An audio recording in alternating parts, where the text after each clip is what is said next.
কোচবিহার জেলার চ্যাংরাবান্ধায় আজ এলপিজি গ্যাসের মূল্যবৃদ্ধি এবং এসআইআর প্রক্রিয়ায় বিচারাধীন ভোটার তালিকা সংশোধন না করে ভোট ঘোষণার সম্ভাবনার প্রতিবাদে পথে নামল কোচবিহার জেলা লোডিং আনলোডিং ও ক্লিনিং ওয়ার্কার্স ইউনিয়ন।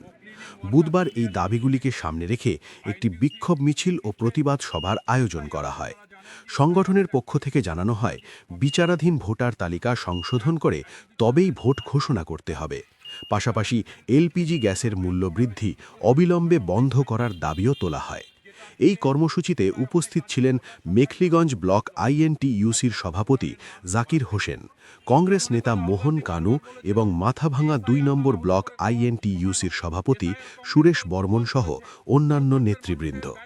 সংগঠনের নেতৃত্বের বক্তব্য, সাধারণ মানুষের স্বার্থে এই দাবিগুলি দ্রুত মানতে হবে, তা না হলে আগামী দিনে আরও বৃহত্তর আন্দোলনের পথে নামার হুঁশিয়ারি দিয়েছেন তারা। আমি দেব, আপনারা দেখছেন মাথাভাঙা নিউজ পোর্টাল। ঠিক এসআইআরে মানুষের মৃত্যু, শুধু মৃত্যু নয়, আজকে আমাদের সংবিধান বাঁচাতে হবে, গণতান্ত্রিক অধিকার। ভারতবর্ষে আমরা জন্মেছি 18 বছরের বয়সের ঊর্ধ্বে যারা সবাই আমরা ভোটার, আমরা ভোটে দাঁড়াতে পারি, আমরা সরকার করতে পারি, আমরা সরকারে বসতে পারি। আজকে এই অবস্থা 60 লক্ষ মানুষকে বিহারের কায়দায় যদি বাদ দিয়ে রাখা হয়, বিচারাধীন করে যদি বিচারই চলতে থাকে, আর তার মধ্যে যদি ভোট ঘোষণা হয়, কংগ্রেস দল সেটা মেনে নেবে না, আইএনটিইউসি দল সেটা মেনে নেবে না। আমরা গণতন্ত্রের পক্ষে আমরা চাই প্রত্যেকটা মানুষের নাম আগে ভোটার তালিকায় আসবে, তারপরে ভোট ঘোষণা হবে, যাতে মানুষ তার গণতান্ত্রিক অর্জিত যে অধিকার, স্বাধীনতার পরে যে গণতান্ত্রিক অধিকার মানুষকে কংগ্রেস দিয়েছে, সেই গণতান্ত্রিক অধিকার মানুষ তার প্রকাশ করতে পারবে। সংবাদ মাধ্যম থেকে শুরু করে বিভিন্ন জায়গায় বিজেপি নেতৃত্বরা বলে বেড়াচ্ছেন যে হিন্দু হলে তাদের নাম চলে আসতে পারে এবং অন্য সম্প্রদায় হলে নাম বাদের বিষয়টা আমরা সাম্প্রদায়িক তত্ত্ব যেভাবে উঠে আসছে, ওরা সাম্প্রদায়িকের রাজনীতিরা করে, রাজনৈতিক বেসিক জ্ঞানটা ওদের নেই।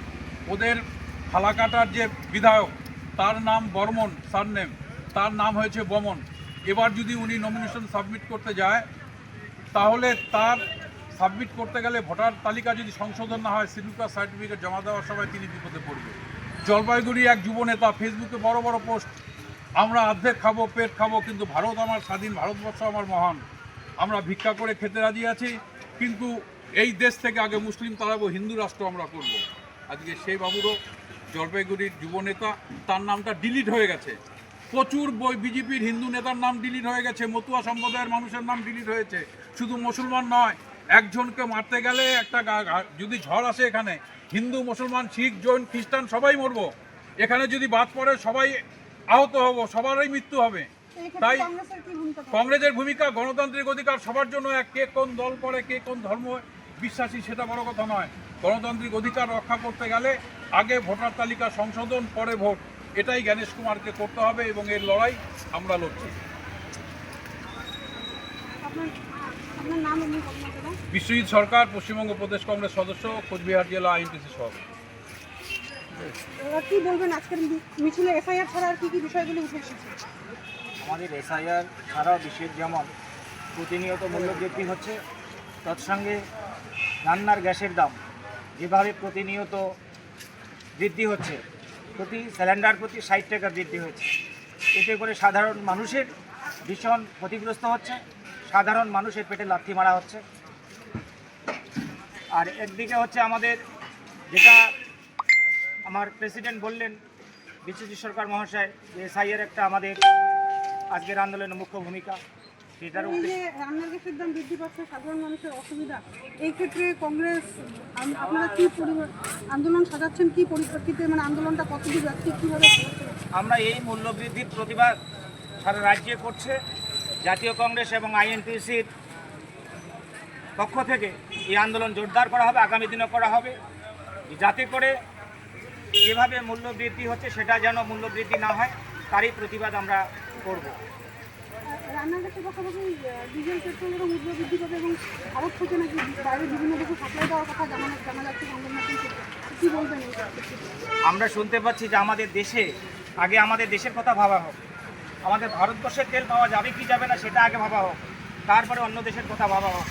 আজকে আমরা যেভাবে মূল্যবৃদ্ধি হচ্ছে তেল এবং পেট্রোল এবং ডিজেলের উপরে, রান্নার গ্যাসের উপরে, নিত্য প্রয়োজনীয় জিনিসের উপরে, সেটা না ভেবে যদি বাংলাদেশের কথা চিন্তা করা হয়, সেটা খুবই একটা ভাবার বিষয় থাকে।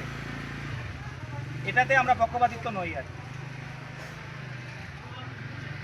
উত্তরবঙ্গে রাষ্ট্রপতি আসার পর রাষ্ট্রপতি বিজেপিকে নিয়ে কথা বলেছেন, রাষ্ট্রপতি বিজেপির হয়ে কথা বলেছেন, এই নিয়ে তৃণমূল থেকে বিভিন্ন অভিযোগ থাকবে। তো আপনাদের পক্ষ থেকে এটা নিয়ে কী প্রতিক্রিয়া থাকবে? রাষ্ট্রপতি পদমর্যাদাকে এভাবে আক্রমণ কী বলবেন? রাষ্ট্রপতি পদমর্যাদায় যিনি ছিলেন, যিনি আছেন, আজকে এই মর্যাদাটা নিয়ে রাজনীতিটা তার দল বেশি করছে। তিনি রাজনীতির ঊর্ধ্বে, কিন্তু তিনি এখন রাজনীতির মুখ্য ঘুঁটি, দাবার ঘুঁটি হয়ে গেছেন। তার মনে নেই ভারতবর্ষের সংসদের পবিত্র সংসদ ভবন নতুন করে উদ্বোধন হলো, পুজো পাঠ হলো। উনি সাঁওতালি জাতি মানুষ দেখে, উনি হিন্দু নয়, তাই দ্রৌপদী মুর্মুকে ডাকা হলো না। নরেন্দ্র মোদী নিজেই গদা ধরে পূজা করলেন। এটা ভারতবর্ষের মানুষ কি দেখেনি? দেখেছে। আজকে একটা ট্রাস্টির নাম দিয়ে ভারতবর্ষে হিন্দু রাষ্ট্র করবে। রাম আমাদের মহান নেতা, মহান যোদ্ধা। আমরা যারা ধর্ম করি রামকে মানি, কিন্তু মহান শিব মহান, তার থেকে বড় মহান কৃষ্ণ, তার থেকে বড় মহান বিষ্ণু। হিন্দুর দেবদেবীর শেষ নেই। কিন্তু সেই রাম মন্দিরে আজকে সিনেমা স্টার যারা, তারা আমন্ত্রণ পেয়েছিল। তখন তো দ্রৌপদী মুর্মুর কথা মনে হয়নি। একজন মহিলা, মাতৃজাতির মানুষ, তিনি একজন পিছিয়ে পড়া বর্গের ভারতবর্ষের মানুষ। আজকে ভারতবর্ষে যতগুলো ইন্দিরা গান্ধী যত উদ্বোধন করেছে, জগজীবন রাম কি ছিল না সাথে? ছিল। দলিত সম্প্রদায়ের মানুষ। আজকে মৌলানা আবুল কালাম কি জওহরলাল নেহরুর পাশে ছিল না? গান্ধীজির পাশে কি খান আব্দুল গফর গান ছিল না স্বাধীনতা আন্দোলনে? তাহলে সেটা যদি থাকতে পারে, মোদিজি ভারতবর্ষের পবিত্র সংসদ ভবন উদ্বোধনে তাকে ডাকছেন না, রাম মন্দির উদ্বোধনে ফিল্ম স্টারদের জায়গা দিচ্ছে হোটেল করার জন্য, তাদের ডাকছে, আম্বানিকে ডাকছে, আদানিকে ডাকছে, দ্রৌপদী মুর্মুকে ডাকো না, তখন কি অপমান হয়নি? আজকে একটা সভার আর সরকার যেতে পারেনি, যায়নি, তাদের কারণ দুটোই অসভ্য, দুটোই গণতন্ত্রের বিরুদ্ধে, দুটোই সংবিধানের বিরুদ্ধে, দুটোই সংস্কৃতির বিরুদ্ধে। তৃণমূল বিজেপি একই দল, এরা নৈতিক নীতিগত একই, এদের সবই আরএসএসের প্রোডাক্ট। এরা ছোট বড় হিন্দুদের উঁচু জাতের মধ্যে দিয়ে এবং হিন্দু মুসলমানের মধ্যে দিয়ে তাস খেলে এবং সেটা সমাজে ছড়ায়, তার মধ্যে দিয়ে ভোট নির্বাচনী বৈতরণ পাবে।